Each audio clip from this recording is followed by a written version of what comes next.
Thank you. Please be seated.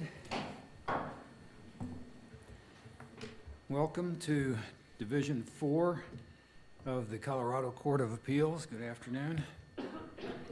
My name is Bob Hawthorne. I'll be presiding over the proceedings. To my right is Judge Joanne Vogt, and to my left is Judge Russell Carparelli. We'll be the panel that will be deciding these cases on our docket today. And the first case we have is Erskine Living Trust versus Board of County Commissioners of Plata County and the Board of Equalization and the Board of Adjustment Appeals. And that's 2017 CA 937. I see that council are set up at council table, and I know that you've had arguments in some cases that are very similar or almost exactly the same as these that are before us today, but I'll ask you again, do you have any questions about our practices and procedures before the Court of Appeals? No, sir. All right, thank you. I'll remind you that we are now live streaming these proceedings over the internet, so if there's anything confidential, I don't believe there is in these cases that we have on our 130 docket, but if there is, just be aware of that. And as for those folks in the gallery, if you have a cell phone or any other kind of device that might go off during the proceedings, please turn those off now so they won't interrupt counsel's arguments and the court's few questions that we might have. With that, if you are ready, counsel, we may proceed. You have 15 minutes per side. As appellant, you can reserve time for rebuttal, as you well know. May it please the court. I'm Britt Clayton with the law firm of Riley, Carlock, and Applewhite, registration 15940, appearing on behalf of the Erskine family. This case involves the interpretation of the used as a unit element in the residential classification statute 39.1.102.14.4a.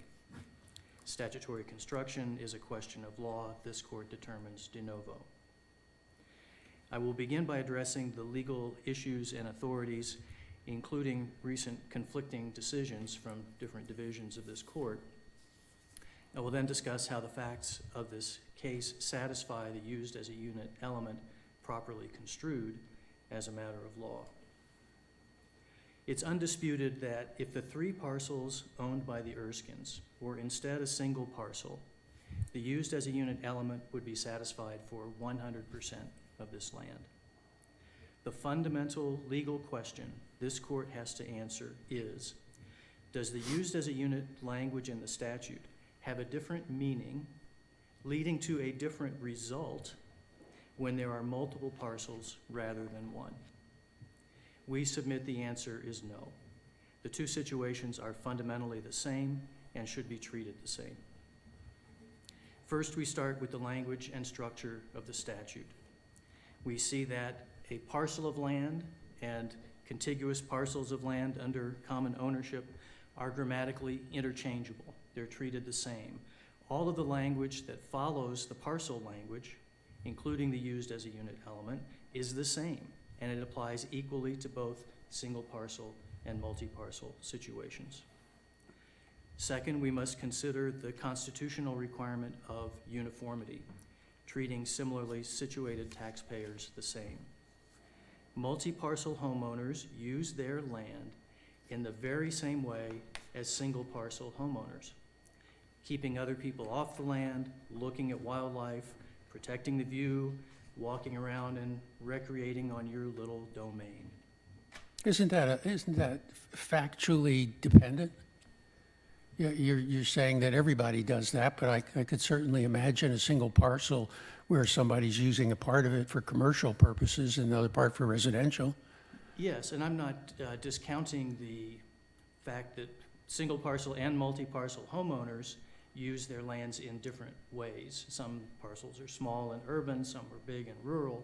My point is simply the fact that there are two parcels rather than one doesn't affect how a homeowner uses the assemblage. They use the land in whatever way it's useful and suitable to them in its entirety. And they may use it as a unit or not. Correct, for example. Okay, that's all. I was. Correct. To follow up on that point, commercial and agricultural uses, whether it's on a single parcel or a multiple parcel, prevent classification of the entire parcel or assemblage as residential. Thank you. Okay, could we stay on that point for just a minute? Because I understand about commercial and agricultural uses, which are not at issue here. Under your theory, as I understand it, any time the owner of the residential parcel uses the subject, the contiguous parcel, for any purpose at all, enjoying the view, keeping out the neighbors, whatnot, that second parcel is also entitled to residential classification. Is there any use of a second vacant parcel that would not entitle residential classification under your scenario? No, accepting that you just set Of course, aside commercially. non-residential uses. This is the fundamental principle of Gurman and Farney.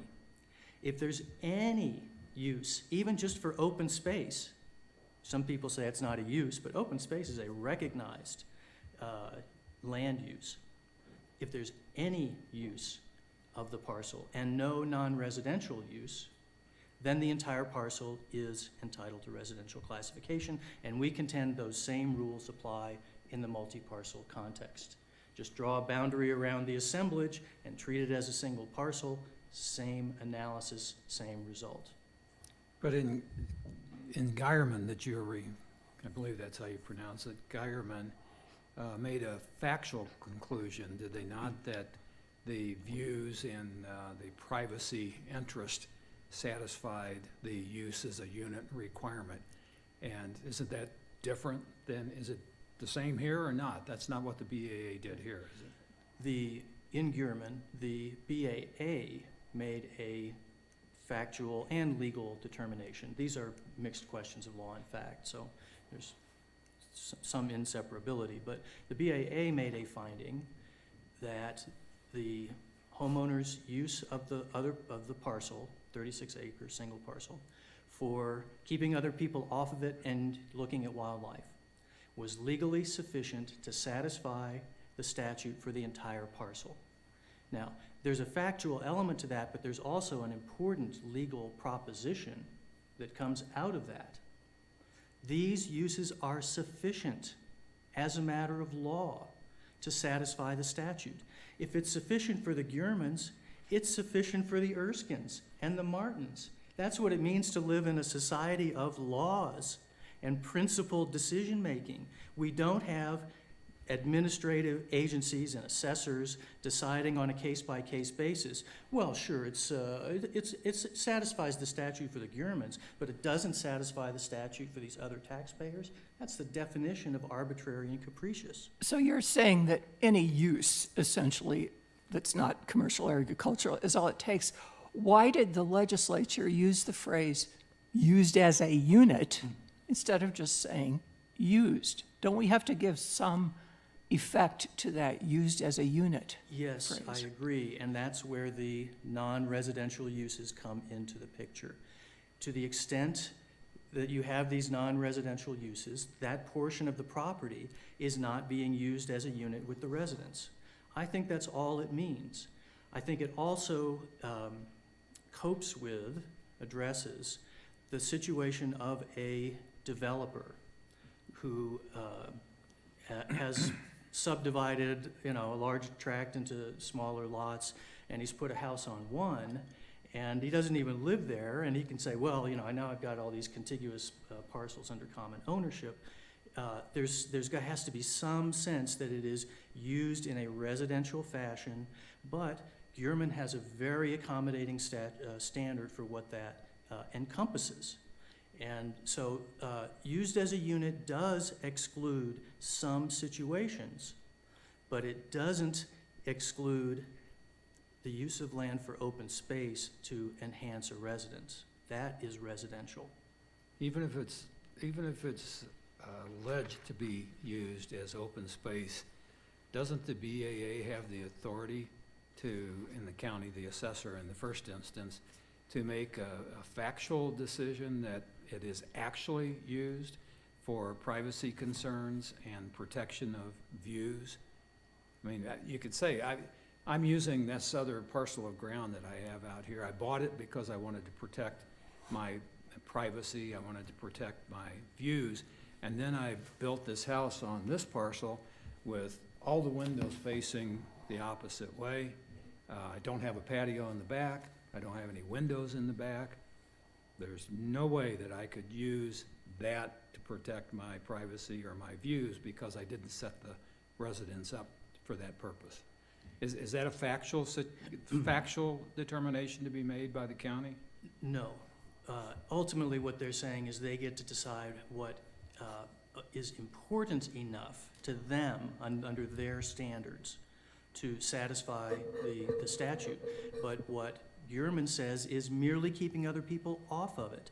And what Farney says is unless there's a non-residential use, your whole parcel is entitled to residential classification. Farney was 320 acres. It is a metaphysical certainty. There were nooks and crannies of that property that the owner had probably never stepped on and wasn't using in any kind of active, tangible sense.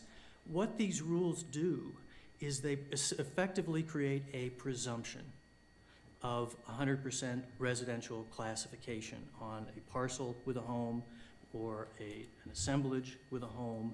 And to carve out land from that presumption, there must be some non-residential use. Otherwise, you're inviting these non-statutory, arbitrary decisions that these assessors and the BAA are making. Mr. Clayton, you know that we have to interpret statutes to give meaning to every word and not to render any word meaningless. And the definition of residential land refers to a parcel, and I want to just talk about one parcel upon which residential improvements are located. If you go back to 14.3 and you look at residential improvements, among other things, it includes fences. If all I have is a fence, do I have residential property? A fence? That's all you have. That is- One parcel has only a fence. No. And that's the Vail Associates case. Okay. I think all parties. So it have has said to be used, it has to have a building designed for and used predominantly for residential purposes, right? Correct. There must be at least a residential dwelling. So why do we have these other words in here about fences, amenities, water rights? You're reading from the definition of residential improvements. Yeah, why do we have those in Because there? they're taxed at a lower rate. And you have to have when you get your tax bill, there's a value for the land and there's a value for the improvements.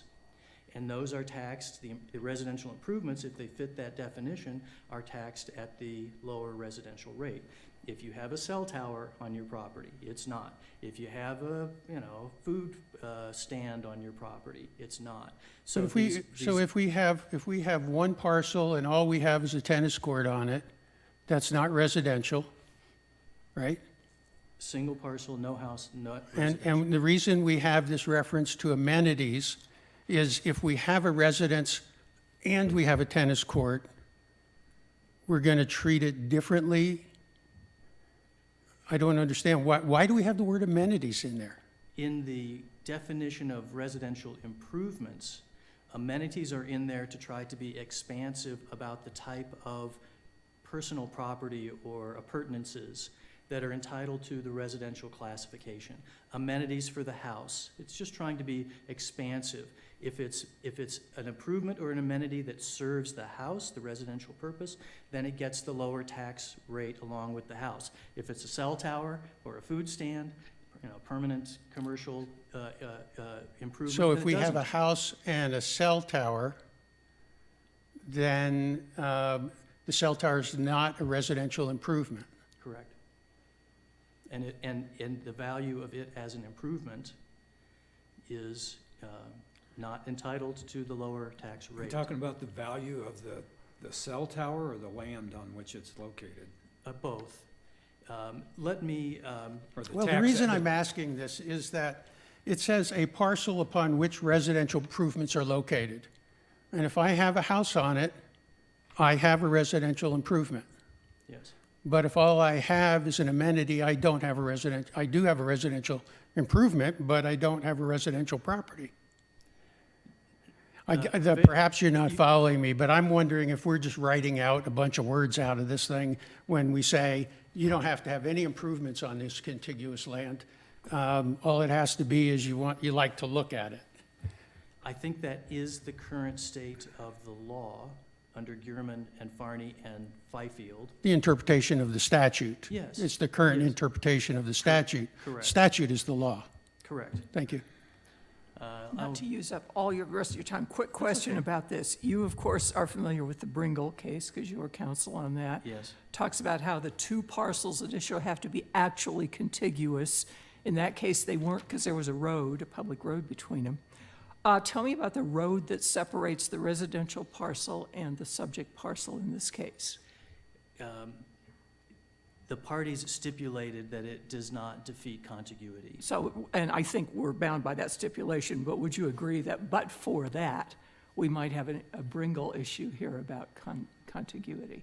The county, we have a position that's briefed in Bringle that that road would not defeat contiguity. Okay. The county did not raise or argue that issue in this case, and we do intend to hold them to their stipulation, which was appreciated. Thank you. I'll reserve 30 seconds. Thank you.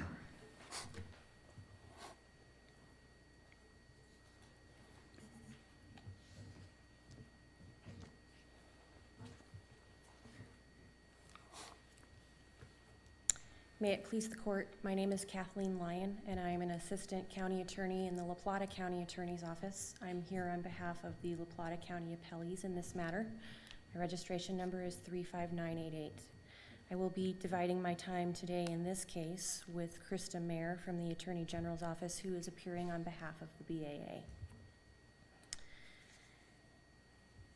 This case demonstrates why actual use of property for tax classification purposes must be based on objective, obvious facts, why the requirement that property be used must be more than the mere benefit or pleasure someone receives from owning the property, but must in fact be based on the common definition that use is to actually employ the property for some purpose, and also establishes that subjective interpretations of views or one's own love for the land, past activities do not satisfy those requirements. With respect to Judge Carparelli's questions regarding residential improvements, we do believe that residential improvements are required on each lot in order to allow for residential classification. Indeed, the Constitution defines residential land or residential real property as the residential dwelling units and the land as defined by law on which those units are located. If the legislature had intended that a dwelling unit on one parcel was enough to satisfy residential classification on multiple parcels, it simply could have adopted the constitutional definition.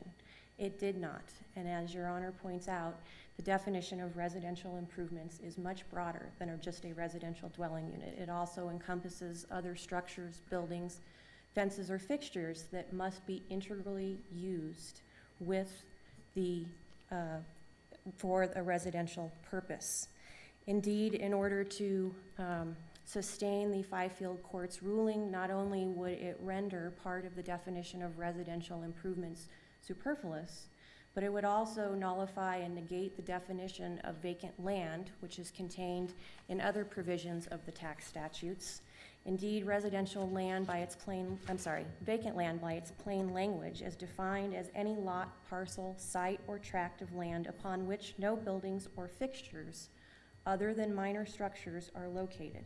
And those minor structures are improvements that do not add value to any land and are not actually used for a residential purpose. This is contrary to the position that you took before the Board of Assessment Appeals, right? It is not, Your Honor. the county is required to follow the guidance set forth in the ARL according to the Huddleston case. They have no choice but to follow those requirements.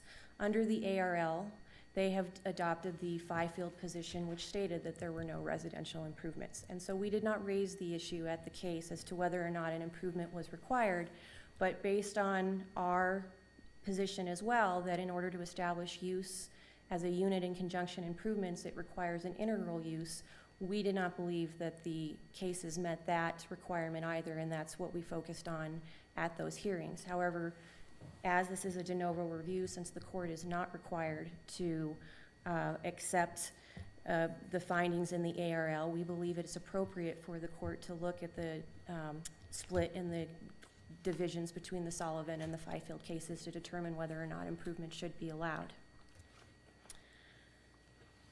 Further, as we've said, indeed, we believe, and I will discuss in more detail in the Martin case, as to why we believe that the Hogan Court's interpretation of what it means to satisfy the requirement of an integral use is erroneous.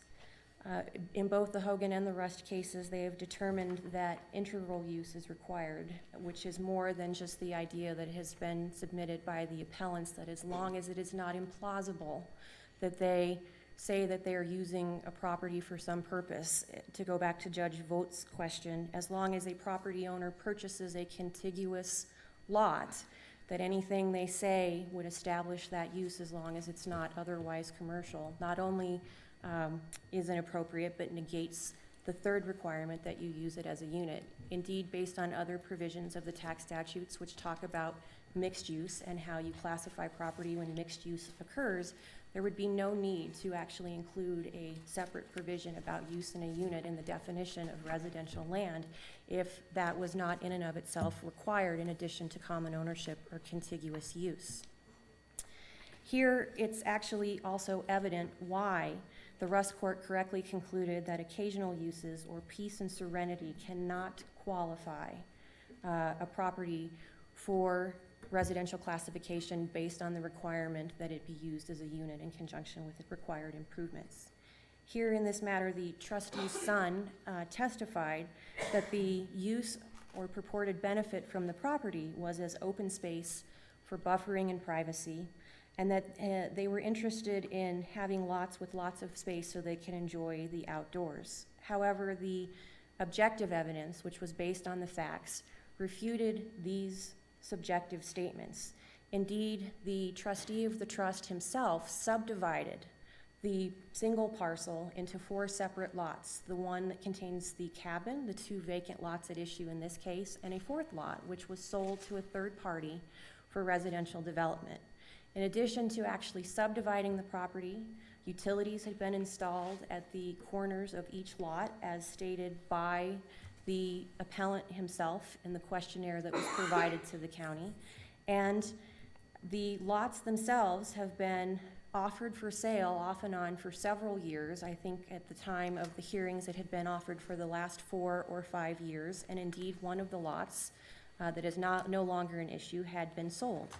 Thus, the objective evidence, the only reasonable conclusion is that the vacant lots do not actually function as a unit with the residential cabin. To argue that you can split property and subdivide it into lots to actively market it for sale and sell one of the lots themselves somehow shows that they function as a unit or that they are really used for buffering is illogical. Instead, the reasonable conclusion, which was made by the BAA, is that they did not satisfy the requirement for use because indeed all it is established in this matter was that they were really an investment property and they were not thought of as one functional unit. Further, the activities that were spoken about are mere occasional activities, and most of them were things that occurred as talked about when the trustee's son was a child. They didn't occur during the relevant time period of trying to establish what the actual use was on January 1 of each assessment year. The photos that were provided by the appellants were taken in 2012 or 2013, far outside of the relevant time frame, and are therefore irrelevant in trying to provide corroborative evidence of use. And indeed, based on the testimony of the county, The evidence shows that based on people walking by the property or going by the property on a weekly basis, there was no evidence of use. So here, there was more than ample evidence that the purported uses did not occur.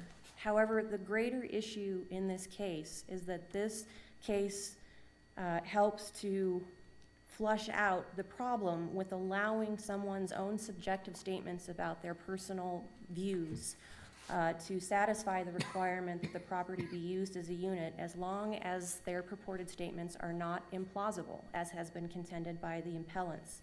Indeed, in these cases, as I've said, objectively, when the assessor looks at the property, on its face, these are vacant lots that do not have any buildings or fixtures. And therefore, to overcome that rational, objective classification, the property owners have the burden of showing that it's more likely than not that they use the property, regardless of what the standard is. And as here, even based on the objective evidence that the property owner subdivided the property, marketed it themselves, they still claimed a subjective intent to use it for a privacy or residential purpose. What kind of facts would we have to have before us to, if we were going to reverse the decision in this case, are there any facts that would exist that would show that the owners here were actually using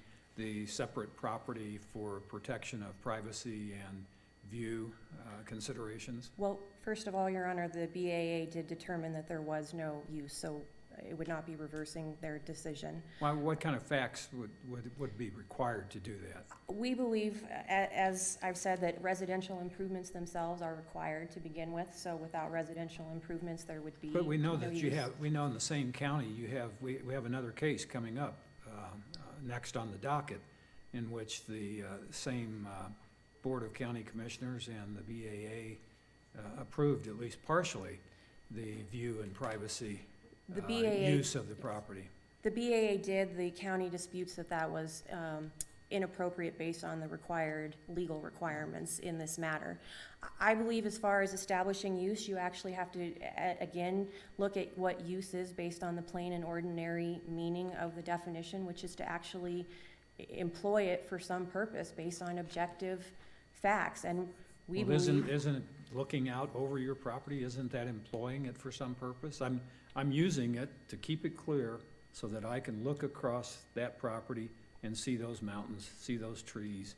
Well, respectfully... Without obstruction. Respectfully, that's a benefit of the property, but we believe that it is not a use. You're not doing something with it. You are not using it so that you can maintain its open nature. That is not a use in and of itself, in our opinion. I'd like to reserve the rest of the time for Ms. Mayer if there are no further questions.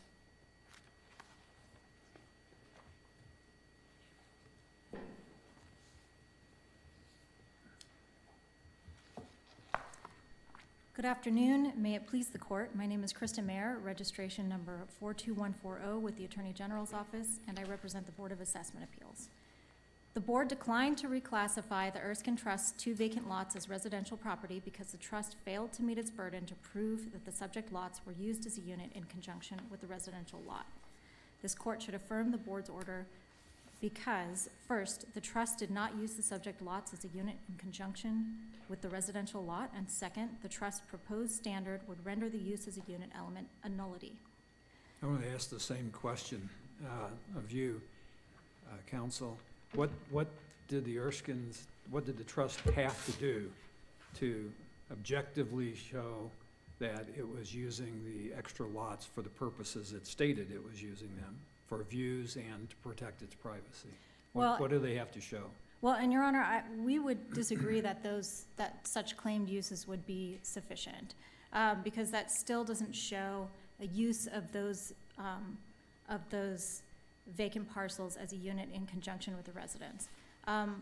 There was evidence presented at the hearing that the residence itself was situated in such a way that it was closest to the southern lot that bordered the residential lot, and on which the structures and trees blocked the view from the residence across its southeastern, across the southeastern subject lot. So that's one example of objective evidence that disproved the subjective claims of the taxpayers. So I take it initially you are disagreeing with the Hogan case and saying that it was incorrectly determined?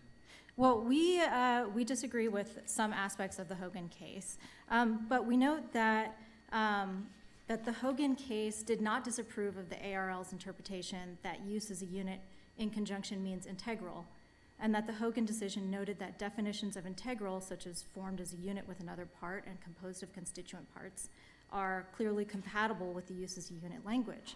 And also, the Hogan case differentiated a situation like this and acknowledged that in some circumstances, consideration of a future conveyance is permissible as circumstantial evidence that helps illuminate a property owner's actual use of the property on the assessment date. Here, the subject lots were actually on the market and listed separately for sale on the assessment date, and Michael Erskine himself stated that they primarily used the property as vacant lots for sale, and you can find that at pages 130 through 131 of the exhibits in the record. I want to address Judge Carparelli's question about residential improvements and say that yes, the statutory language indicates that residential improvements must be located on the subject lots. The analysis begins with the standalone residential parcels. A standalone parcel of land must contain a residential dwelling unit under Vail Associates and Writers Corporation. In contrast, section 39.1.102.14.4a does not say residential dwelling unit, it says residential improvements, which is defined more broadly at subsection 14.3. If the legislature intended to require residential improvements only on the primary residential lot, it could have accomplished that and be consistent with Vail Associates with the language used as a unit in conjunction with the residential dwelling unit. Well, then, excuse me, but let's stay on that for a moment, because that's kind of the nub of a lot of these cases. How come, if it's the law that you have to have a residential improvement on any lot for it to be classified residential, which I think is what you're saying, right? Yes. Then why all this extra discussion of contiguous parcels and used as a unit? Why did they even need that in the statute? Well, I think it goes back to a standalone parcel versus contiguous lots. So the standalone parcel, if it's not contiguous or not commonly owned, then you're looking presumably at another, just a separate standalone parcel of land. And so then you're looking at whether there's a residential dwelling unit on that standalone parcel of land. Okay, well, I won't take any more of the time. I think your time has expired. It has. Thank you. Thank you. And counsel, you have about 30 seconds Thank you. on this one.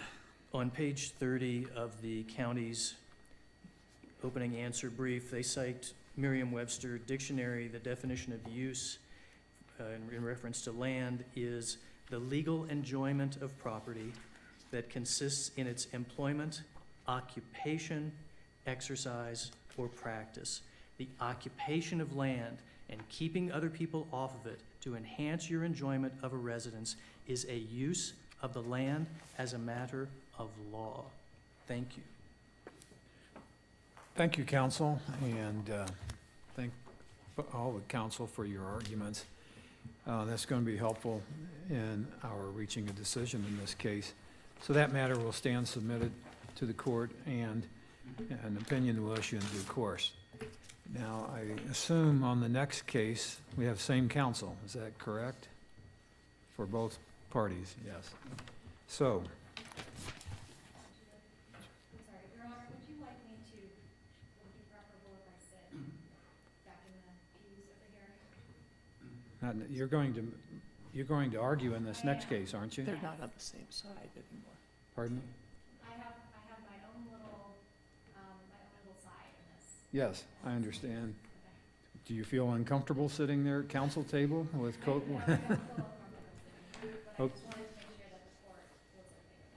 Okay, first of all, let's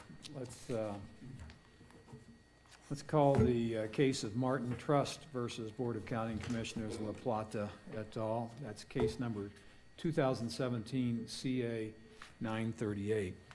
Now, in this case, we had a motion from the BAA for an additional 5 minutes of argument because you do have a difference of opinion somewhat between the county, is the way I understand it. And so we granted that, and we would also grant the additional 5 minutes to appellant. So appellant, you can choose to divide up your argument however you wish to do so and save whatever time you want to respond to both the county and the BAA on your rebuttal. As far as the county and BAA, county will have 15 minutes, and then the BAA will have 5 minutes for your portion of the argument from that side. Any questions about that? I think we're ready to proceed then in the Martin case.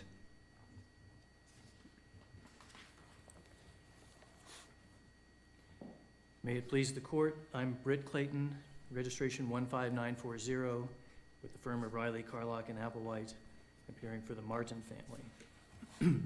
This case involves interpretation of two of the elements of residential classification, the common ownership element and the used as a unit element. I will address the common ownership element first. Excuse me. The common ownership issue in this case affects only the 2014 tax year. It is undisputed that in 2015 and 2016, the two parcels had the same record title, which satisfies even the county's interpretation of the common ownership element. Division 5 of this court recently issued a very cogent opinion in Kelly versus Summit County, holding that the determination of ownership under this statute is not limited to consideration of record title. Rather, ownership depends upon who has the right to possess, use, and control the property. Kelly persuasively rejects the county's position that common ownership must be determined exclusively based on the face of record title. In the interest of time, I'm not going to reiterate the legal reasoning of Kelly, but we do endorse it insofar as it goes. However, Kelly does not lead us all the way to an ultimate conclusion in the present case because Kelly involved concepts of trust, ownership, and control, whereas the present case involves a limited partnership. The panel in Kelly declined to address the full extent of common ownership or what commonality entails in a manner that would resolve this case. We ask this panel to take the analysis to the next necessary step and hold that common ownership has an acquired legal meaning in legal parlance, which encompasses a wide range of relationships involving overlapping equity ownership and control. We have cited numerous cases and statutes that consistently use the term in this broad fashion. The appellees have not cited a single authority for the proposition that common ownership means only identical ownership, not one. Based on the authorities we have cited, common ownership readily encompasses the overlapping ownership and control between the Martins individually and their limited partnership. Mr. and Mrs. Martin were the sole general partners and the sole limited partners of their limited partnership. Excuse me. As the sole general partners, they exercised all of the management control of the partnership. As the sole limited partners, they owned all of the economic interest in the partnership. I believe these basic attributes of limited partnerships are undisputed, but you can certainly verify them at CRS 761, 110, and 111. But counsel, doesn't the county argue that the assessor is required by the ARL to determine ownership for property tax classification purposes based on the title records contained or held by the clerk and recorder's office. How do you respond to that? And it does say that, the ARL Well, does and say that. and at a higher and more important level, there's a statute that says that ownership is determined from record title. But as the court in Kelly and the HDH partnership case that Kelly really follows and expands on, as those explained, that's just a presumption that's rebuttable. And the Supreme Court and this court have repeatedly, in the property tax context, looked underneath the record title or what instruments say about who owns what or what the relationships are, and looked at the reality of it. It's a substance over form analysis. The very statute they rely upon says, but parties can record other instruments reflecting their interest in property. So this is covered, again, very cogently in Kelly and the HDH partnership case that it cites. But that statute is a starting point, not in any respect an ending point. So in this case, you have 100% overlapping economic ownership and control, with Mr. and Mrs. Erskine jointly and equally exercising all attributes of ownership and control over both parcels. If we're not limited to record title, as Kelly holds, and if common ownership has a broader meaning than identical ownership, which 100% of the authorities that have been cited indicates, then common ownership exists here as a matter of law. From the perspective of the right to possess, use, and control property, this is as overlapping or as common as you can get. And we ask this court to so hold as a matter of law. Unless there are questions on the common ownership element, I would like to turn to used as a unit. I will endeavor not to repeat matters covered in the prior argument. I'd like to focus initially on the board's mixed-use classification in this case, which is a unique outcome in all of these BAA cases that have come before the court. I'll briefly address then the facts which satisfy the requirements for residential classification for 100% of the Martin subject parcel as a matter of law. On the mixed classification issue, the county argues that mixed classification is only permissible where there's a mixed use of an improvement, as set forth in section 1039A, which admittedly does not exist here.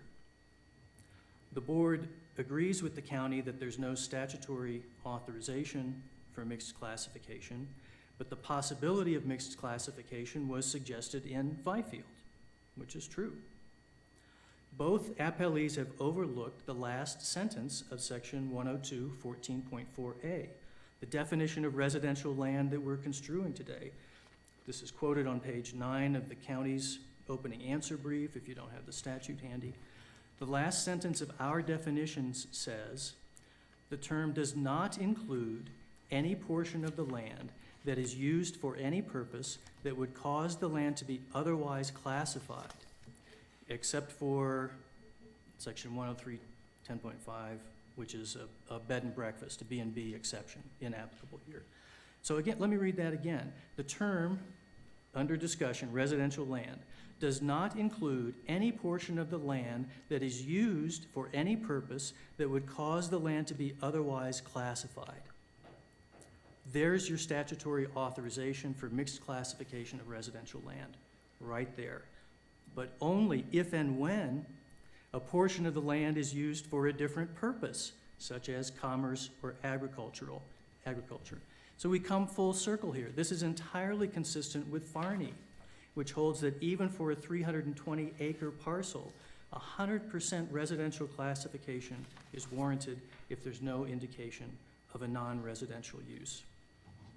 So to sum here, mixed classification of land, whether it's a single parcel or, in our view, a larger assemblage treated as a single parcel. Mixed classification is permissible in two possible situations, where the improvements are used for mixed purposes, not applicable here, and where the land is used for mixed purposes, not applicable here. Neither of these Mr. circumstances. Clayton, does it matter that we're referring now to land and not parcel?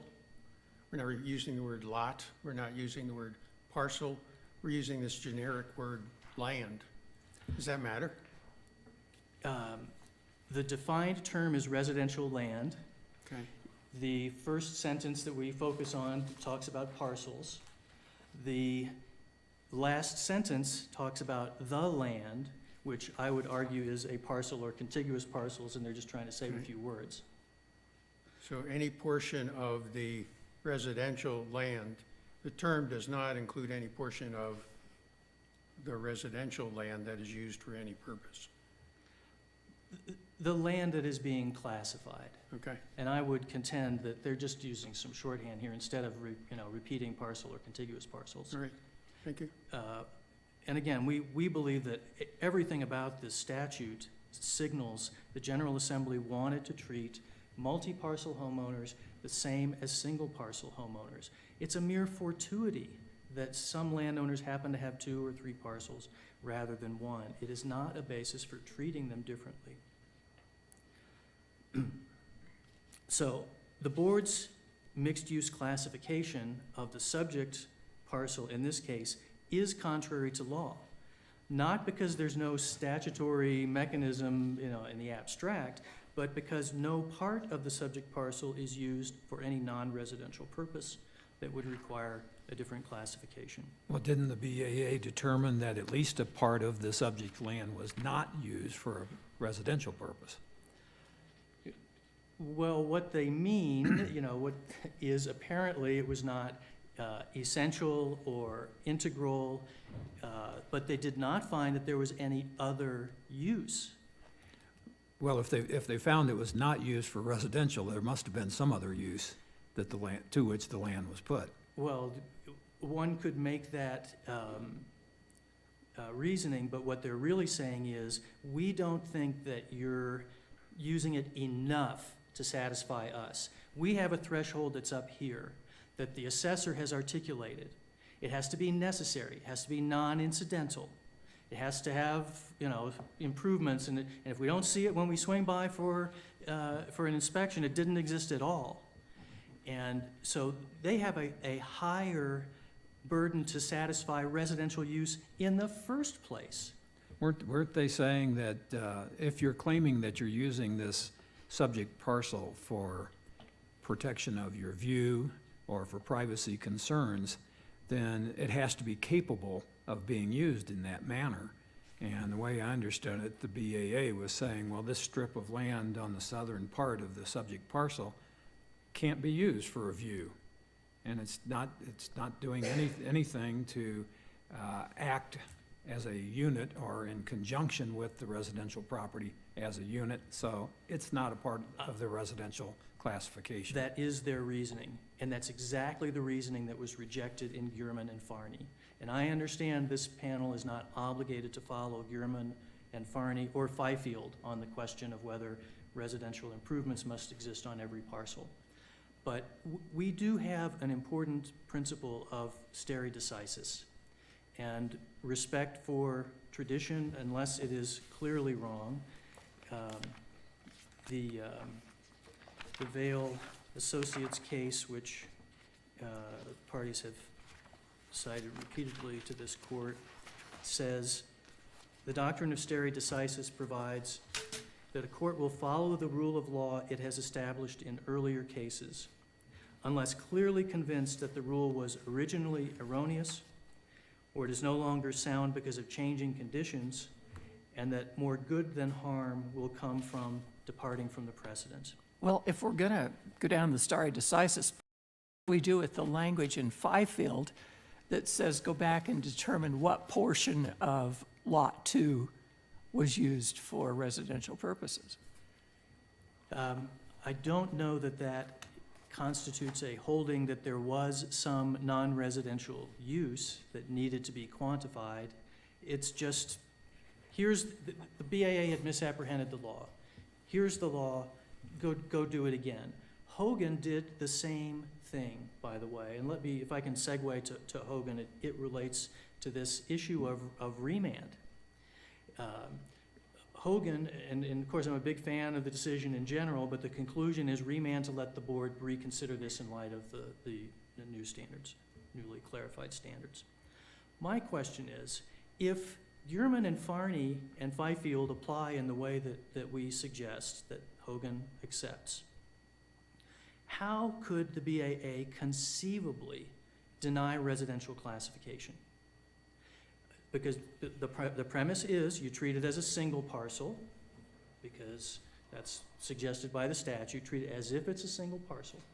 And sure, the little flagpole thing, you know, next to the house, it doesn't get much use out of it. I got you know, pieces of land on my little property I don't use very much.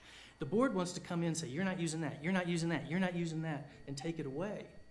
But if you back up and take the Farney and Gurman approach to things, it is not possible to deny residential classification lawfully in these cases.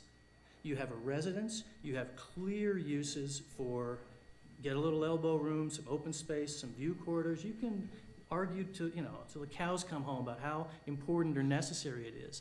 That's not the standard. You have residential uses. And what Gurman and Farney said is, we're not gonna let these assessors come out and nickel and dime people on, you know, this acre and that half acre and everything. It just leads to bureaucratic torment.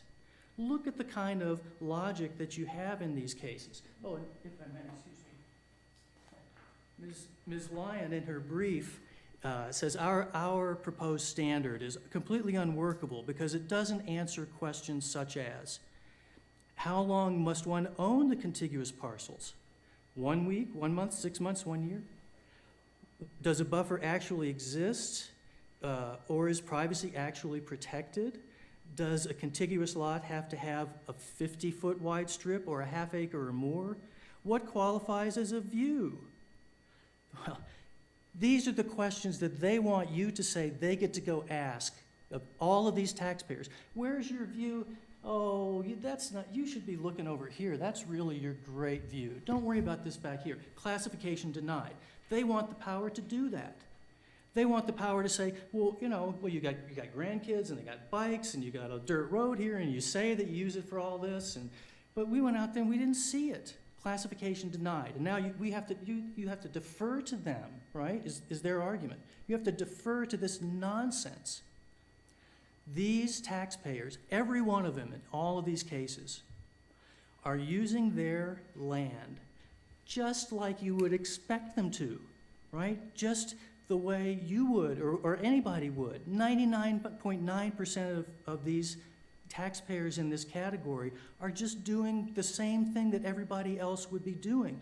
They make it sound like this is, some sort of tax, property tax scheme. It's the worst property tax scheme ever devised. I'll buy a piece of land, I'll pay money for it, I'll pay taxes on it for all these years, and I don't get any use or enjoyment out of it. The only reason I own it is just to, do this tax scam. It's preposterous. So under your theory, we wouldn't need to have the assessor go out and look. The taxpayer comes in, says, I bought this property, I'm using it because I like the views. End of story. No reason for assessor to come out, look at it, do anything. Well, they need to make sure there's a residence on the assemblage. Okay, but after they've done and that. there's no commercial or agricultural use. Yes, and then they're done. That's the way it should be. What the BAA should be doing is not saying, oh, we agree that, that's not your best view, and just torturing these people. Read, we've cited to you 19 cases, including this case, where the BAA has just tortured these people with, you don't need this, and we didn't see that, and, we can't see it in the satellite views of the property, so we don't think it exists. So the view is in the eye of the beholder. So, What- so if we have this case that we have right now, if there was a large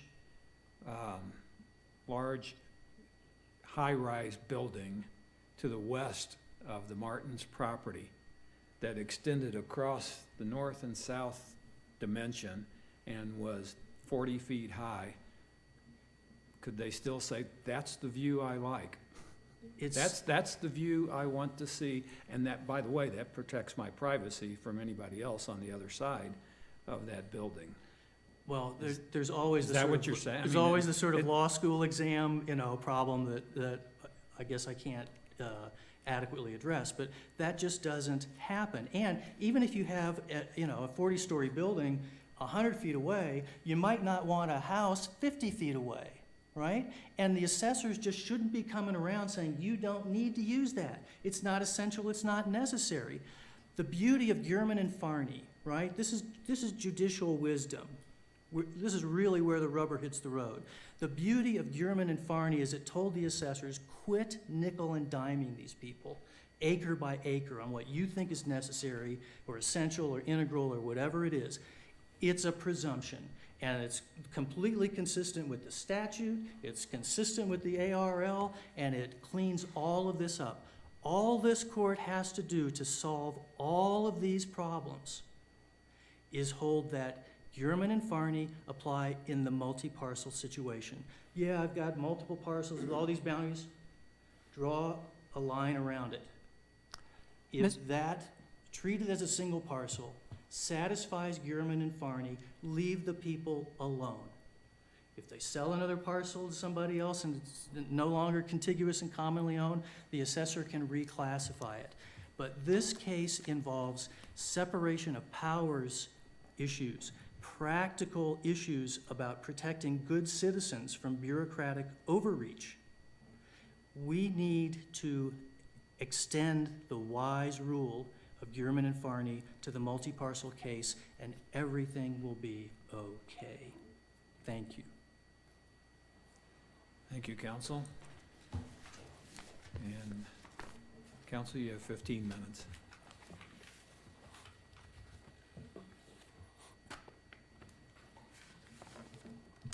May it please the court, my name is Kathleen Lyon, and again, I'm with the La Plata County Attorney's Office, and I am representing the appellee cross appellants, La Plata County in this case. My registration number is 35988.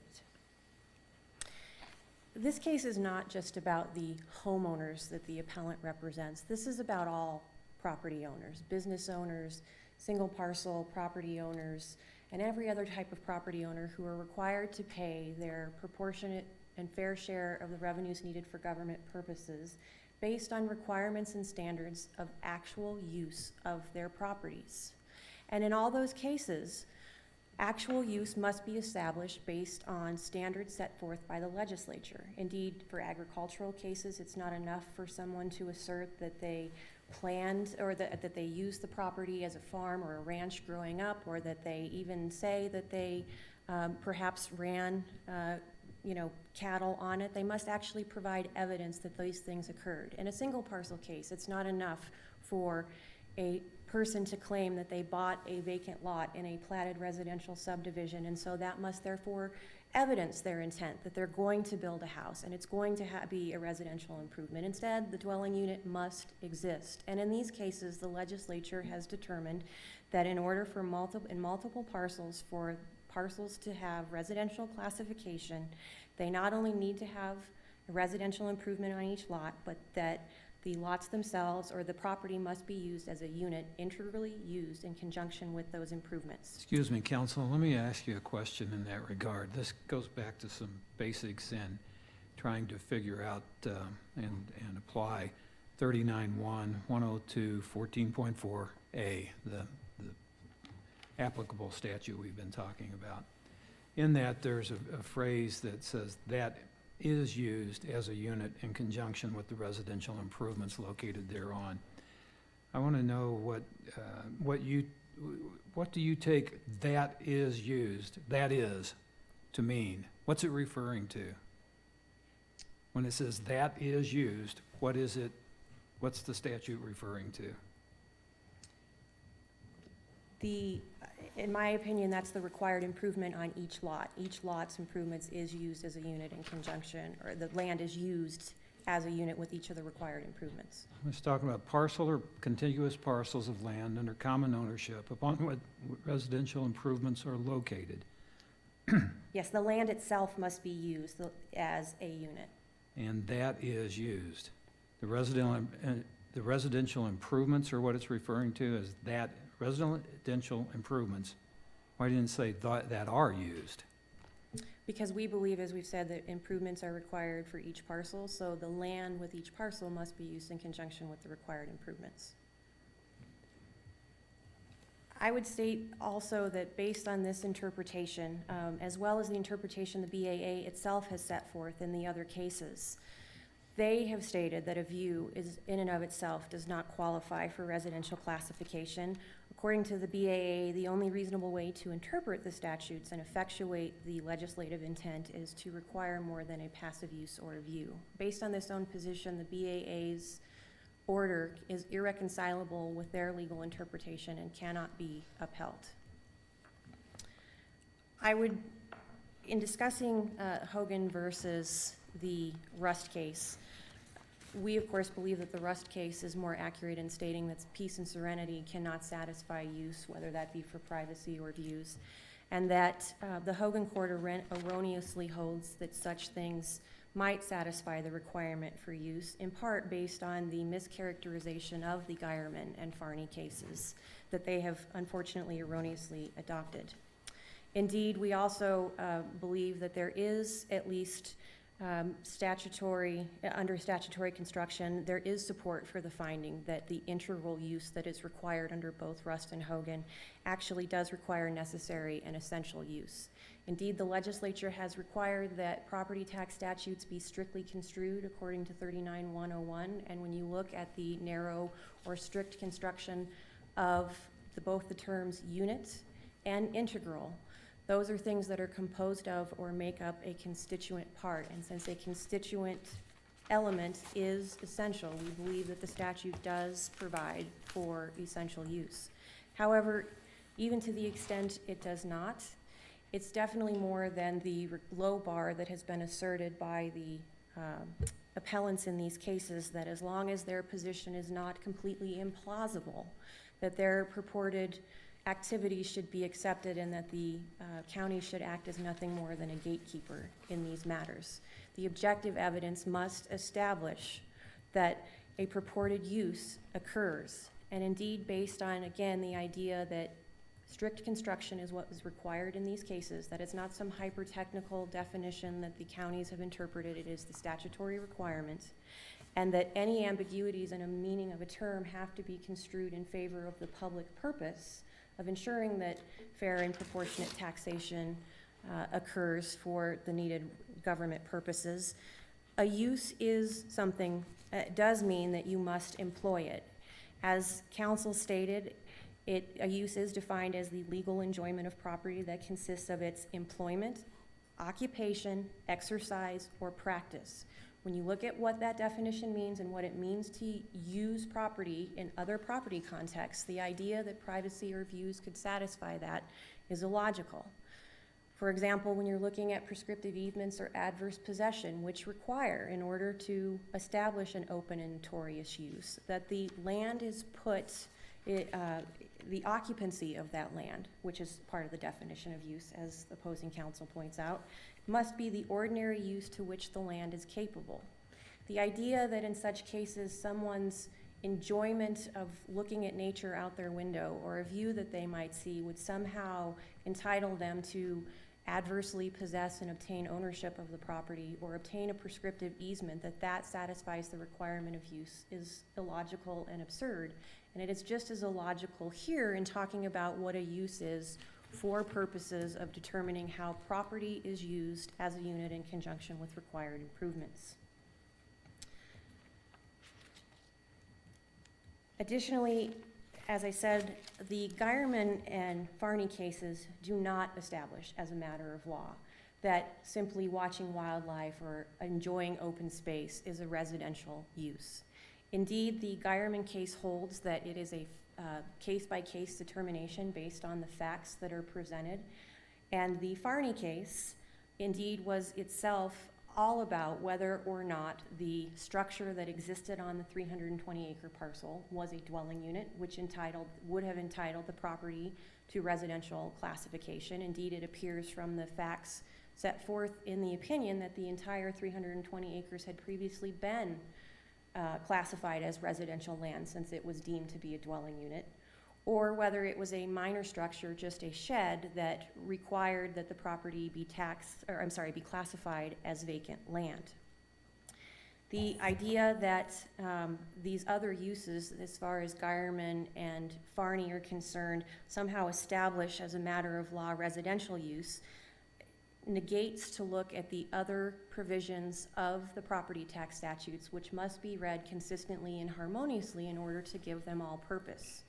Indeed, under the definition of vacant land, residential land, and also in discussions of mixed use principles, when a single parcel contains a residential dwelling unit, unless there are other improvements used for something else, or the dwelling unit itself is used for something else, the entire parcel is entitled to residential classification. So the discussion about whether or not there was evidence of other uses has to be read in context with those statutory requirements. And in determining that there was no other use, it was determined that there were no other commercial, industrial, or agricultural type uses. The fact that the evidence said that they were only watching wildlife or that they were only doing it for open space cannot be read to establish that that itself is a residential use, but instead that they do not support a finding of any sort of other commercial or industrial use. So let's kind of get into this dividing the subject parcel into 2/3 residential use and 1/3 not, because this, as far as I know, is the only one of these cases that involves this particular scenario. Do I understand the argument to be that vacant use isn't really use at all? In other words, we can divide a parcel into commercial use, agricultural use, residential use, but a vacant parcel can't itself be divided that way? Help me out if I'm misstating the argument. Yeah. First of all, I would say, with respect to the mixed use, the county has never claimed that the use otherwise classified is not allowed. I mean, as far as the commercial or industrial uses. But yes, when you look at the definition of vacant land, it in and of itself says that that is a parcel in which there is no other structure or building. In this case, at least, which is what we were talking about with mixed use, in both the Geierman and the Farney cases, there was one improvement. It was a residential dwelling unit. Because there was a residential dwelling unit and that was the structure, by its very definition, none of the structure or the property could be defined as vacant land. And in these cases, indeed, it would have to be something else because of the existence of the improvement in the dwelling unit itself, which is, in addition, why we believe that the interpretation that somehow the Fifield court allows property to be both vacant and residential is inaccurate. We believe, based on the plain meaning of vacant land, of course, that the property is all vacant because it doesn't contain a structure. But in order to, as opposing counsel has suggested, to look at the assemblage of the parcels, which is not permissible because the assessors statutorily are required to classify and assess each parcel, not assemblages. But to do that, in order to come up with the definition, if you are trying to link together 2 or 3 separate parcels and one of those parcels has a dwelling unit, then by, again, the very definition of vacant land, you cannot have vacant land and residential classification together if you are going to value them as one entire assemblage. So indeed, as I've said, we believe that Geierman and Farney must be read no further than their clear import, which is not to establish that a view or wildlife viewing or open space satisfies the requirement of residential classification. Indeed, instead, all it satisfies is that there was no actual evidence in that case based on the facts of some other commercial, agricultural, or industrial use. For these reasons, we believe that the BAA's interpretation of view and based on their own position cannot be upheld, and that the decision must be reversed as there is no clear residential use that's been established. Briefly, with respect to the Kelly Court and common ownership, first I would say the opposing counsel's statement that we have cited no law that common ownership has something more than a beneficial ownership is blatantly incorrect. In both our briefs and the BAA's briefs, we have cited several cases in which common ownership was determined to be the same owner. And as well with the requirement about beneficial overlapping use qualifying, as set forth in our briefs, the legislature talked about such beneficial overlapping related uses and control when it defined hotel units. And if they had intended for that to be the same sort of beneficial use that was allowed here, they certainly could have used those terms. They did not. They used the term common owner. Specifically with respect to Kelly, respectfully, we believe that the decision is erroneous, and we would ask that the court decline to follow it. First, the idea that there is merely a rebuttable presumption about using the clerk and recorder's records to establish ownership is itself erroneous. The statute says that the clerk and recorder shall make that determination based on the clerk and recorder's records. That is a mandate, not a rebuttable presumption. As a practical matter, and just how this actually works, let's say the clerk and recorder ascertains that I don't in fact own this property. Do I, as a taxpayer, still have a chance to go in and show that this is wrong? I mean, can you contest that particular? Yes, under the statutes, determination? I mean, if you have a deed that somehow was not recorded, or some sort of another interest that you could do, you could go in and dispute that, or you could say that for whatever reason, if the clerk and recorder failed to pick something up, that would be a way to dispute those issues. So you would be overcoming the presumption that the title record owner is as shown in the clerk and recorder's office. I would say, to the extent that you could ask for an abatement, essentially, or you could ask for that, and the question is, the reason that you have to look at the clerk and recorder's records is to keep people from claiming all these things with possessory interest. But if you had a situation like that where, for some reason, a deed was unrecorded, then yes, I would think that, but that would also fall that if you're going to actually record the deed to then prove your ownership, that would satisfy the requirements.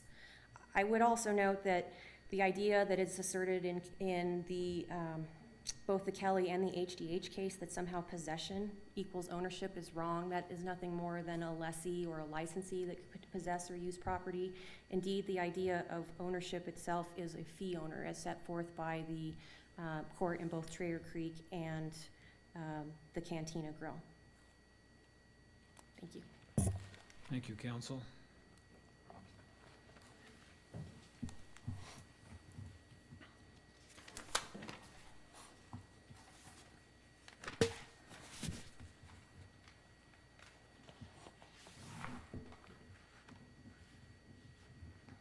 Counsel, you have 5 minutes.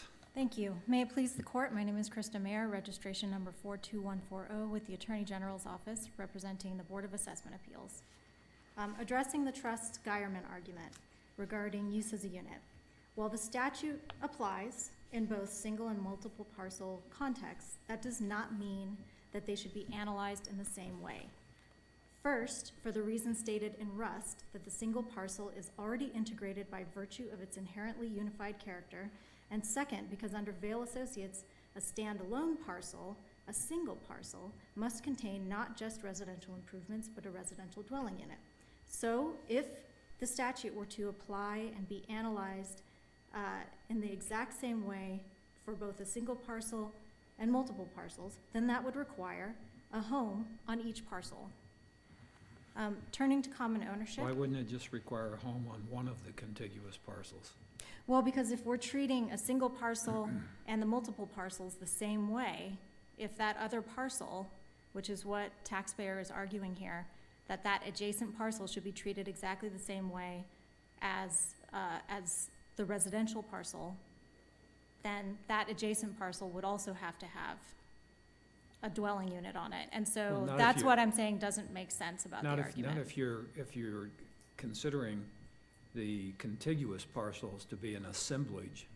If it's an assemblage of parcels on which a residential improvement or a residence is located on one of those parcels that makes up the assemblage, then why wouldn't it be the same? Well, I think it's because, I think I'm trying to address the argument that that Geierman applies equally to an adjacent vacant parcel, as it does to a parcel that actually has a dwelling unit on it under Vail Associates. And so to say that those two should be treated exactly the same would actually require something that I think the taxpayer does not want in this case.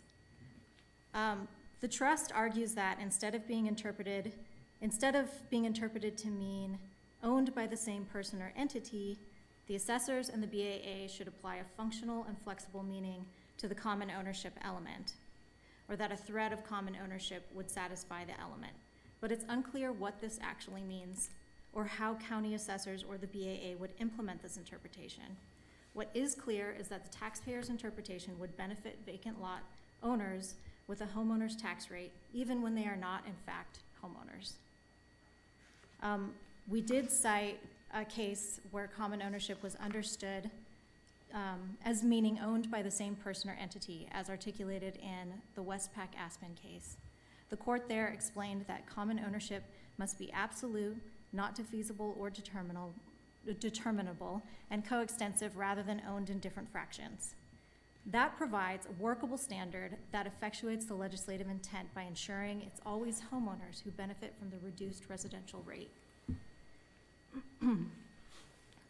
Regarding partial classification, we believe that the last sentence in section 39.1.103, section 39.102.14.4a provides the board with the authority to partially classify a lot.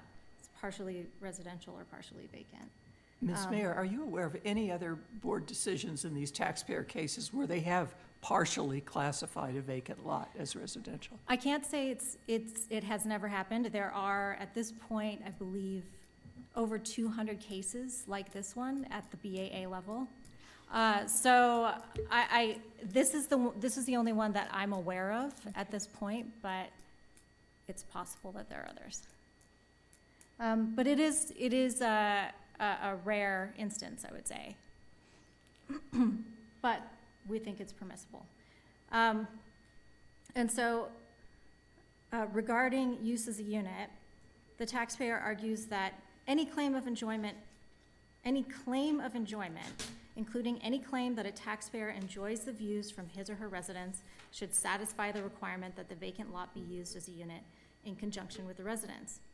And he's even argued that this should be true as a matter of law. But if this court accepts that argument, then that requirement would be read out of the statute because anything would satisfy it. So we are actually asking this court to affirm the board's order for tax year 2014 because the subject lot was owned by a different corporate entity from the owner of the residential lot. We ask this court to hold that it's permissible to partially classify land as residential. And we ask this court to hold that view preservation alone, without more, is insufficient to meet the statutory requirement. And if it does decide that, to remand the case to the BAA so that the BAA can decide the facts of this case with the benefit of that new decision. Didn't the BAA already do that? The Didn't the BAA take into account the facts of this case when it made its determination that a portion of the subject property was being used in conjunction with the residential parcel? The board did consider the facts of this case, but it didn't have the benefit of a decision that spoke directly to and definitively about whether view preservation alone is sufficient to satisfy that element of the statute. So you're wanting us to reverse your client's decision? I know it's an unusual position, Your Honor, but you know, at the BAA level, the board has to adhere to, it doesn't take positions, it adheres to the law as it understands it to be. At that point, it had the Sullivan case and the Fifield case. So you're saying the BAA made its decision based upon the law only and without it didn't consider the facts of this case? Oh, it considered the facts, Your Honor, but it wasn't able to consider the facts with the benefit of a case instructing it specifically as to whether view preservation alone could satisfy. And so basically the board needs more guidance from this court, as I think is probably clear from the fact that we've got all of these cases up here before you guys at this point. Okay, thank you. Thank you. Thank you, counsel. Thank all of you for your arguments in both these cases. and I assume more to come. Those arguments will be very helpful to the court in reaching a decision, and the matter will now stand submitted, and an opinion will issue in due course. The next case that we have involves reconstituting the panel, so the court will be in recess for a few moments to do just that. Counsel are excused, and bailiff may so announce the recess.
Thank you. Please be seated.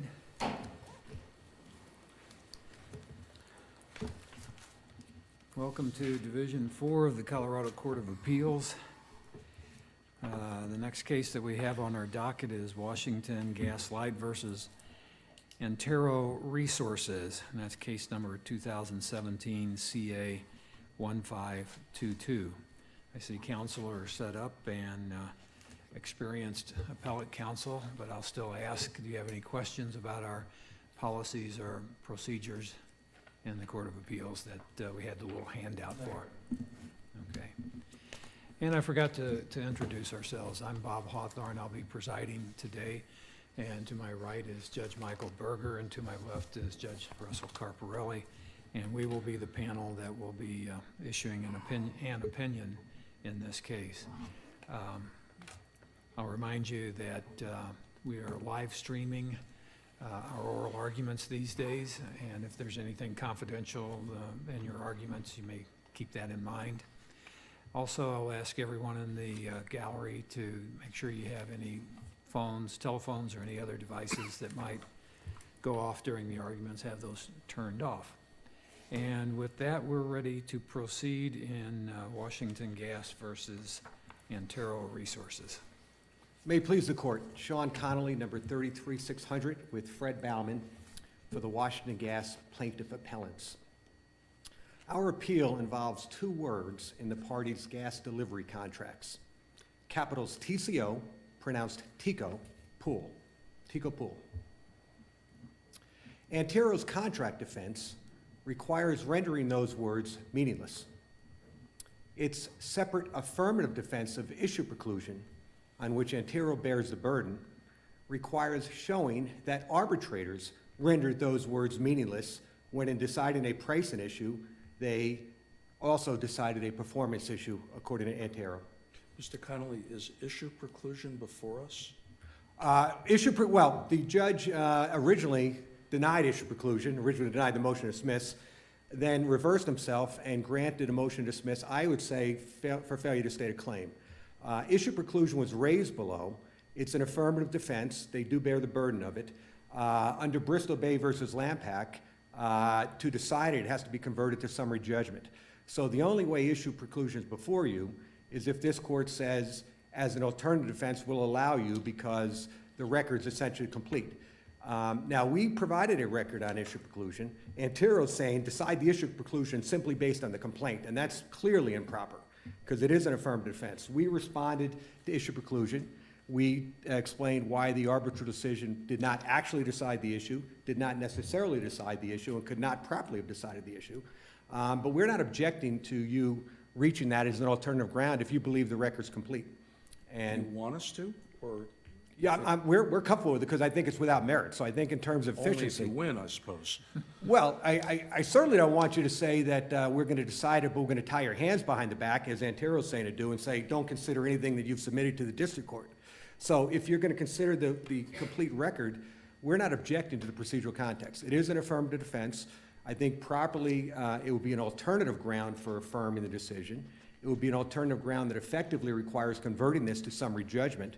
But if the court considers a complete record, we're comfortable that they have not carried their burden and they cannot carry their burden. So we're not objecting to you considering it.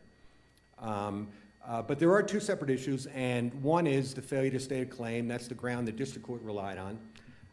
And the other is the alternative ground that they've argued about issue preclusion. And I started talking about how their merits defense, and I think their arbitral defense also, requires reading the words Tico Pool out of the contract. Can I just get one more clarifying question just to set the stage here? If we decide not to consider issue preclusion, for what purpose, if at all, can we consider the arbitrator's findings? I don't think you would. I think that, and let me clarify, Judge Berger, in response to your question.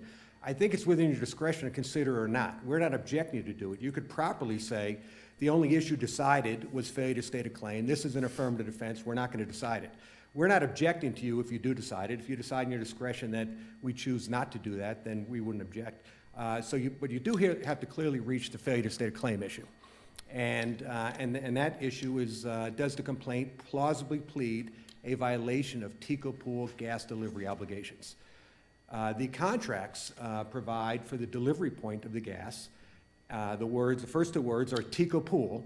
Then there are 24 more words that the parties now agree means TECO pool at a physical location that the parties now agree is in Braxton, West Virginia, on the Columbia or TECO pipeline. The district court, in saying that the complaint failed to state a claim, said that Antero has no obligation under the contract to deliver into the TECO pool. And that is simply disregarding and rendering meaningless express language, the first two words of the delivery point, contrary to a fundamental principle of contract interpretation under New York law, which the parties adopted to govern these contracts, but also under Colorado law, and I suspect under every law and every jurisdiction in this country. And that is this: courts cannot render a contract words meaningless. Stated otherwise, they must do their best to effectuate each and every word in the contract. And their argument is that all we need to do is to deliver physically to Braxton. TECO pool means nothing. And that simply cannot be the law and the way to interpret a contract, and much less can that be the way to interpret a contract on a motion to dismiss at a threshold stage, saying you cannot even get to the merits of a claim that there's a violation of the TECO pool gas delivery obligations. But if the arbitrators did precisely that, and we decide to reach issue preclusion, isn't that argument foreclosed? In other words, well, maybe the arbitrators made a mistake in deciding the issue, but that doesn't really matter if all of the elements of issue preclusion are met. If all the elements are made, then there's issue preclusion. But I would say the arbitrators did not actually do that, and they did not necessarily do that, and that's another element. And there's a third element that they had jurisdiction to do that. But let me focus on issue preclusion. First element is that they actually decided a performance issue. But we know they did not decide a performance issue. They said we're limited to a pricing issue. And they said in terms of pricing, the alternate index clause, we're going to say that we, as the burden of the person asking for a pricing adjustment in that arbitration, did not prove that the price had not ceased to be representative of price at the delivery point. Now, the arbitrators very clearly not only did not decide any performance issue, and let me be frank, Your Honor, we asked the arbitrators to do more than they ultimately did. We said decide performance issues. Tell Antero that it must, as a matter of performance, deliver gas into the TECO pool. We asked them to do that. Antero objected and said, you've got no jurisdiction to do that. This is a price dispute. And we know that they did not do that because on page 14 of their award, the next to last page, page 75 of the court file, the arbitrators expressly said, we're not deciding whether Antero is properly performing under the contract and delivering to the right point, or should they deliver to another point. Express reservations, they had 5 reservations, and 2 and 4 of those reservations are right on point. They said, we're not deciding should they deliver to a point other than Braxton physically, and we're not deciding are they delivering to the wrong point. So that reservation, we say, is perfectly clear and precludes them from carrying their burden of saying that this was actually decided. I think there's a separate problem with their argument in terms of issue preclusion, and that is they have to show not only was it actually decided, but it was necessarily decided. And I think if I urge you to read 2 pages of the record, and I know this court reviews a lot more than that, but 2 pages of the record, I'd point the court to page 146 and 147. And this is a colloquy where arbitrator Beck was asking Antero's counsel for Vincent and Elkins in Texas, saying, you're asking us to ignore the words TECO pool. You're asking us to write those out of the contract, but I don't see how we can do it. The response on page 147, it makes no difference to the pricing issue. It wouldn't change the result. It would have no outcome on the arbitration about pricing. So it makes no difference was the response. Now, having said that, they cannot come in here now and change courts and say, no, this made all the difference in the world to the narrow pricing issue. And the reason it makes no difference is because the pricing issue said, has the price at the delivery point become not representative of the price you're paying? Now, our merits claim is that we were promised to get TECO pool gas deliveries. We are paying TECO pool gas prices. And there's a Platts index, it's in the record, and it's in our complaint as well. Platts index now has 2 different price indices along the Columbia pipeline. One is for Tico pool gas, or IPP gas, it's a synonym. It's interruptible paper pool is another way to say Tico pool. Tico pool or IPP. There's one Platts index for Tico pool IPP gas. We're paying for Tico pool IPP gas. We're not getting that. And the second index is for non-IPP gas. The issue in arbitration was, should the price be readjusted? It didn't involve, is Antero breaching its performance obligations? Should the price be readjusted so that we're no longer paying Tico pool prices? Now, the issue of delivery point that they say was decided is, the arbitrator said, we're going to look to the physical delivery at Braxton. And if you look at page 12 of their award, second full sentence, they said for the alternate price index clause, we're going to focus on actual prices made in actual deliveries rather than notional deliveries that were not in fact being made. Again, they're saying we're going to look at price, not performance. But let's say they agreed with us and they expanded their jurisdiction the way we were asking them to do that, and so we're going to look at performance. Antero should be delivering to the Tico pool, and therefore that's another delivery point. We're going to look at both Braxton physical and Tico pool notionally. Antero told the arbitrators, 147, said it makes no difference because when we sell gas into the Tico pool, we're getting Tico pool prices. So the pricing issue made no difference. You just had no business determining it and no need to determine that. And so I would say, Your Honors, that the arbitrators did not actually decide the issue in terms of performance, what does Tico pool mean or not mean, and they did not need to. And the latter point, we know they did not need to because Antero's own advocacy said, it's not necessary, it makes no difference. On that one page, 4 different times they said, not necessary, makes no difference, it wouldn't change the result. They cannot now come in here and say that they necessarily decided that issue. If I could, I'd like to reserve the remainder of my time for rebuttal. Thank you, counsel.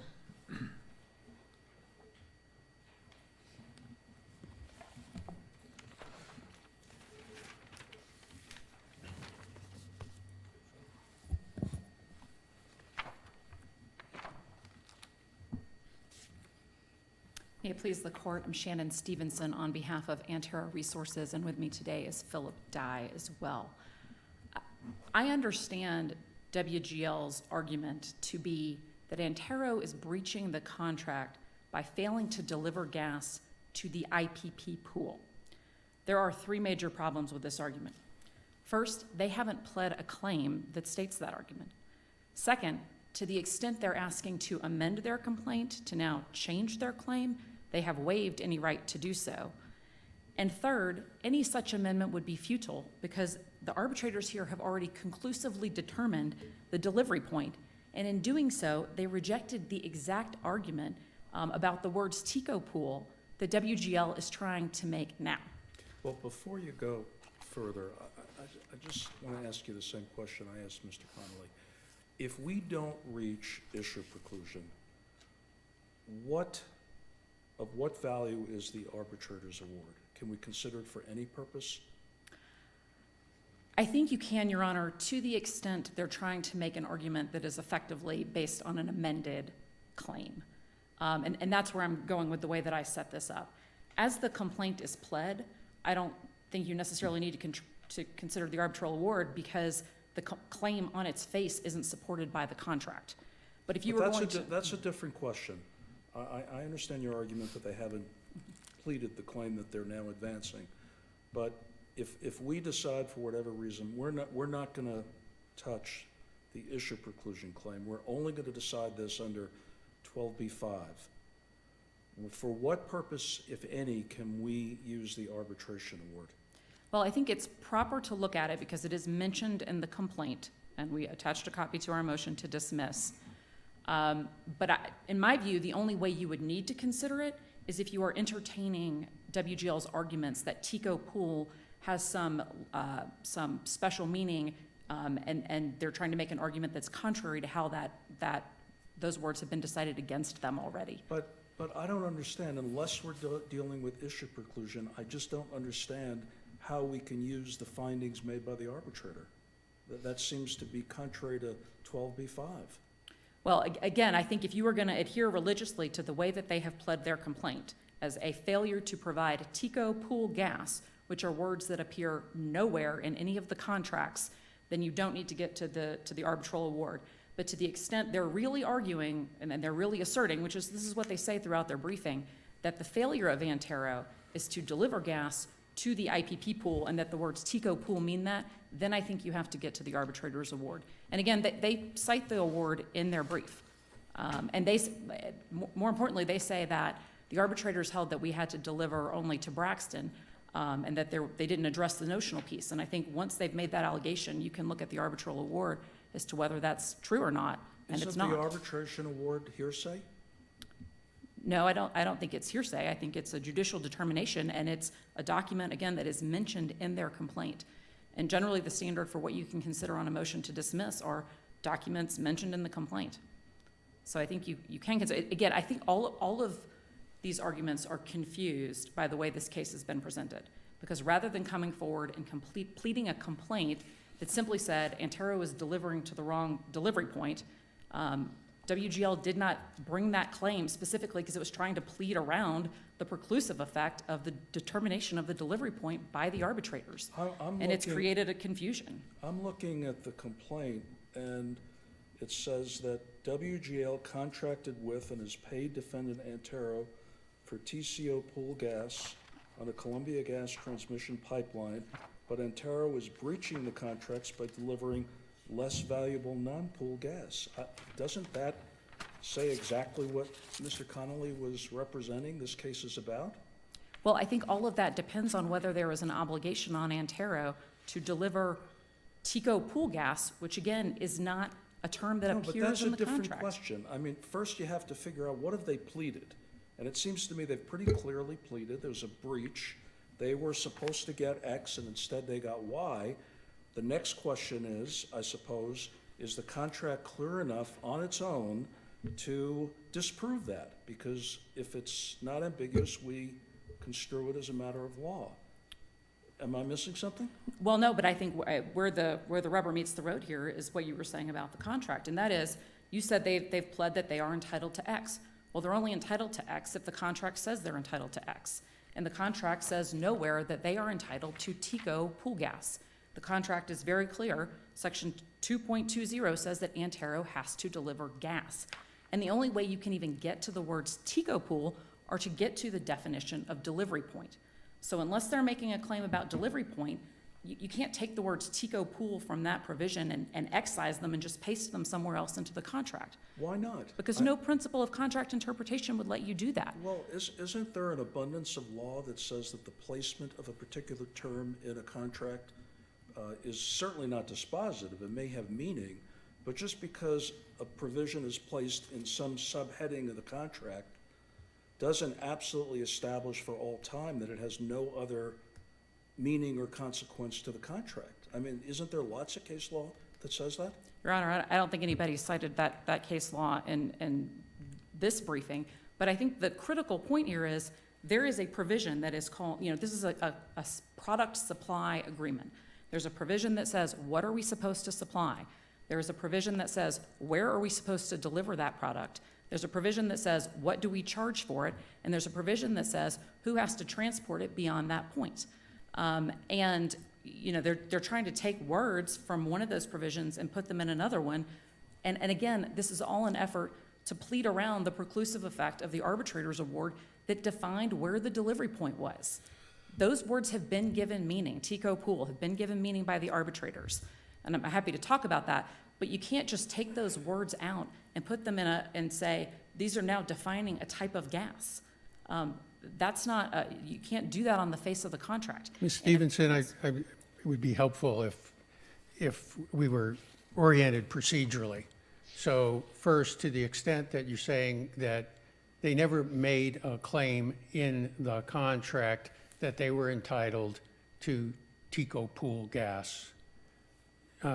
Judge Berger now has read for us some language that at least would be a presentation of that claim.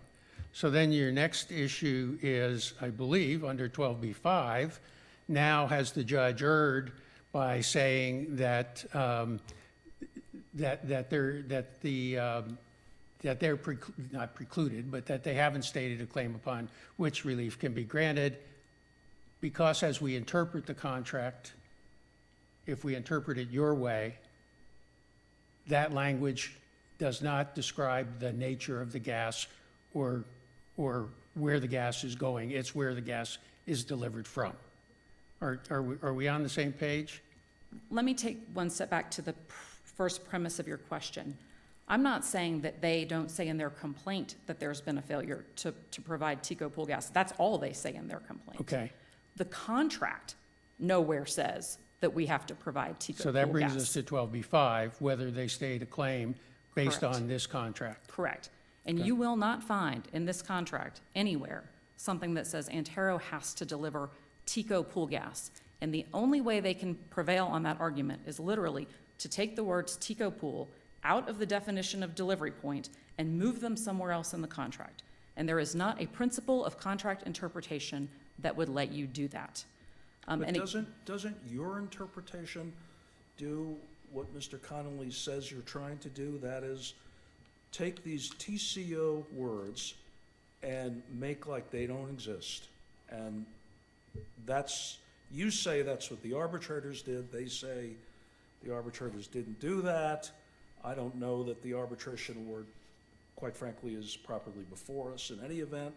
But without that, don't they have an equal claim to reliance upon contract interpretation maxims that you can't just write words out of a contract? Every word is supposed to be given meaning. The arbitrators did give meaning to the TECO pool words. And let me talk about that for just a minute, because that is the entire focus, I think, of their argument.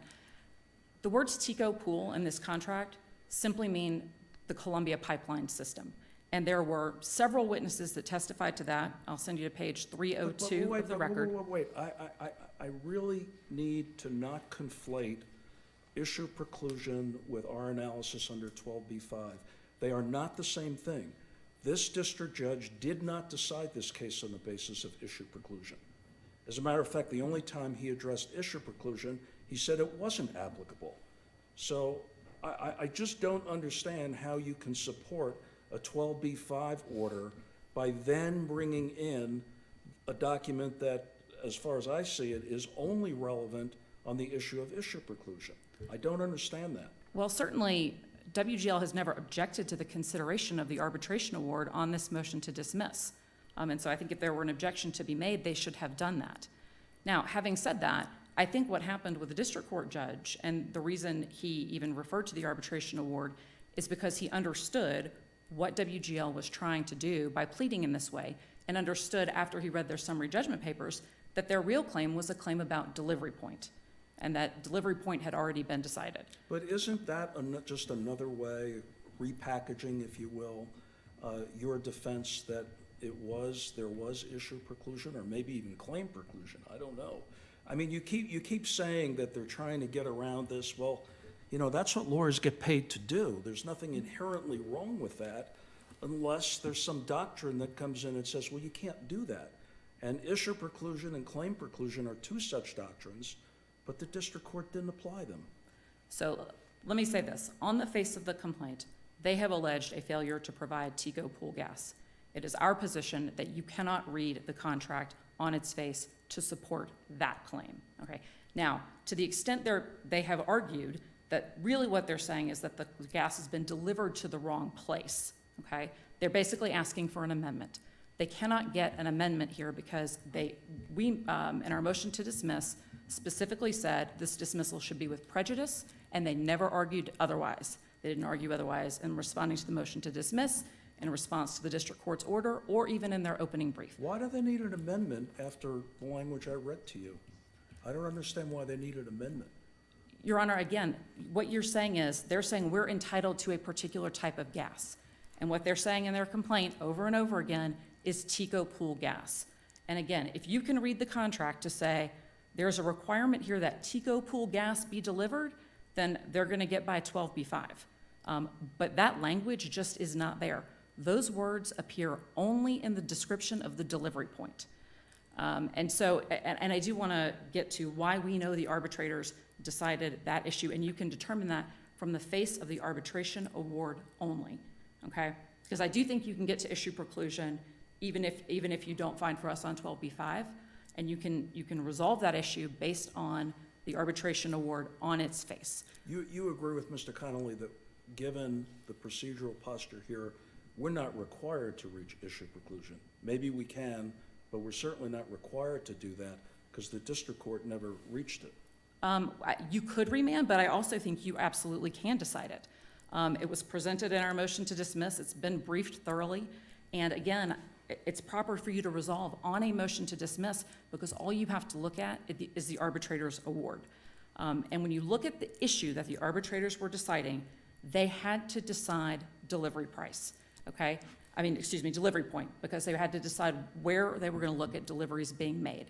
And that required them to come up with the location for the delivery point.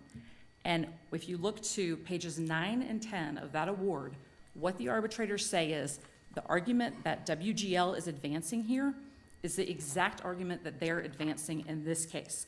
They say that claimants contend that the definition of delivery point, including the words TICO pool, demonstrates a mutual intention to designate a pooling point rather than just a geographic location. That is how the arbitrators defined their argument. They went on to find that they rejected that argument and that based on the totality of the evidence that the delivery point was the end of the Stonewall gathering system at Braxton. So that issue has been thoroughly litigated. It was essential to their holding, and you can determine all of that. They have put in a specific statement in there that those findings of fact were determined by the arbitrators to be true and necessary to the final award. So all of these arguments that resolution of the words TICO pool weren't essential, the arbitrators rebut in the arbitration award itself. So you can look at the face of the arbitration award and determine that the issue of delivery point, including the words TICO pool, that argument has been resolved and necessarily required the arbitrators to reject WGL's argument, the same argument that it is trying to make now. If we elect not to reach issue preclusion, and we read the contract and we say, I don't know what this means in terms of TCO gas, we have to reverse, right? No, Your Honor, and here's a final point that I'll make with respect to the meaning of the delivery point and TICO pool and what that means. Again, their argument is that TICO pool requires, the words TICO pool require delivery to IPP pool, which is a totally separate thing. And I see my time has expired. May I finish my answer? It's up to Judge Hawthorne. Yes, please. Thank you. TICO pool and IPP pool are two completely different things. And what they've tried to say is that these words require delivery to the IPP pool. The IPP pool has a physical location that is different from Braxton. And so even on its face, if you try to reconcile that language, you cannot do it because you would be finding a delivery point with two different locations. And so that's another reason that on the face of the contract, you can grant the motion to dismiss. Thank you, counsel. And Mr. Conley, you have 37 seconds. Nope, no, 4 minutes and 41 seconds. Thank you, Your Honor. Sorry. That was I left told you you over could make from me the- talk faster than I do normally if I didn't have that time. 3 points, if I could, in rebuttal. First is a procedural one that I think has come up in some of Judge Berger's questioning of myself and to my colleague. We do object to conflating two separate issues. They are two distinct issues. We have always objected to conflating them. They would like to conflate the two. But there's two separate issues, and one is, does the complaint state a facially valid, plausible claim on its face? You don't look at the arbitration decision to decide that. The arbitration decision is irrelevant to that. You look solely at the complaint and plausible inferences, and we have not objected. We didn't attach the contracts, but they attached the contracts. We have not objected to looking at the contracts to decide that state of claim issue. So whether to decide the issue preclusion issue is within this court's discretion. It would be an alternative ground. The court may or may not in its discretion. But we certainly do object to any conflation of the two distinct issues. So let me, with that aside, and move my second point of rebuttal in terms of why it states a claim. The contract clearly provides for TICO pool gas delivery obligations. And we challenge their failure to perform and comply with the TICO pool gas delivery obligations. There are two ways, and I submit they're the flip sides of the same coin, of describing that failure of performance. One is, as we allege in the complaint, they have failed to deliver TICO pool gas. Second, which is the same thing, they have failed to deliver gas into the TICO pool. Now, we've pled the former, And that former, again, since the record is more complete than it would normally be in a motion to dismiss, we've attached on page 156 of the court file their own representative, the contract signatory, Mark Maas, Antero's representative, page 156, said, if I wanted to sell you Tico Pool gas, I would put in the contract delivery point, Tico Pool. That's how I would sell you Tico Pool gas. Now, we've plausibly alleged that they have failed to deliver Tico Pool gas, and they cannot say that the contract doesn't require that when their own signatory says this is what the contract would require if I wanted to sell you Tico Pool gas. But isn't what's sauce for the goose is sauce for the gander? I mean, if they can't have us look at the adjudications made in the arbitration award, how can we look on a 12B5 motion at this testimony? Two we're ways. Talking about? Two ways. Number one, they cannot say it's not plausible reading the contract, the reading we're giving it, when their own witness has given that reading. So I think, and that's in the record. Second, they have argued for dismissal with prejudice. And they have said that it's fatal. You can't even cure this, but you've mispled this, and Tico Pool gas cannot mean what it says it did, and you can't even cure this. This is dismissal with prejudice, which we never sought. We said we've properly pled it, and we told the district court, in terms of at the same time moving partial summary judgment, this is exactly what Antero says the way to write up a Tico Pool gas delivery requirement is to put in the delivery point. They cannot attack that with arguments they know are contradicted by their own admissions. So we're allowed to get to the merits. And if we've not pled it properly, and if the judge said, oh, you blew it, Tico Pool gas doesn't exist, it's a unicorn, doesn't exist, then the district court should have, knowing that their own admission says it does exist, should have said, at the very least, I'm going to let you replete it. And there's been no harm done, because in our briefing on the motion to dismiss, we said that's exactly what it means. And we told the district court on the motion to dismiss briefing, it does exist, they've admitted it exists, and they cannot come in now on a motion to dismiss stage and say it doesn't exist. So we have to get all plausible inferences. It's a more than plausible inference. It's an inference that's supported by their own admissions. So I think Your Honor could just say, as you've done said, we've pled it exists. It's a plausible reading of the words Tico Pool in there, and it's a semantical dispute that they're raising, and semantics cannot lead to a motion to dismiss with prejudice. Finally, on the issue of preclusion, where they do carry the burden, there was not a single discussion of their admissions. And by the way, there are a lot of elements of issue preclusion they have to do. It has to be actually decided, necessarily decided, within jurisdiction aside. They cannot simply say that we prove all those elements by just handing up a 15-page arbitral decision that says what it says, and reserves, by the way, heard nothing about the reservation. There was not a single word in my colleague's presentation about the reservation says we're not deciding performance issues, whether you have to deliver to a different delivery point. But they cannot say that consider nothing but that when their own admissions that we submitted in terms of our affirmative defense rebuttal show that they told the arbitrators repeatedly, not necessary, don't decide it. They cannot carry their burden of showing necessity when that's at odds with the undisputed record. For those reasons, we ask this court to reverse on the failure to state a claim and also reverse in its discretion on whether to reach issue preclusion or not, but if it does reach it, to reject it. Thank you. Thank you, counsel, and the court thanks all counsel involved for your arguments. Those will be very helpful to the court in reaching a decision. And the case will now stand submitted, and an opinion will be issued in due course.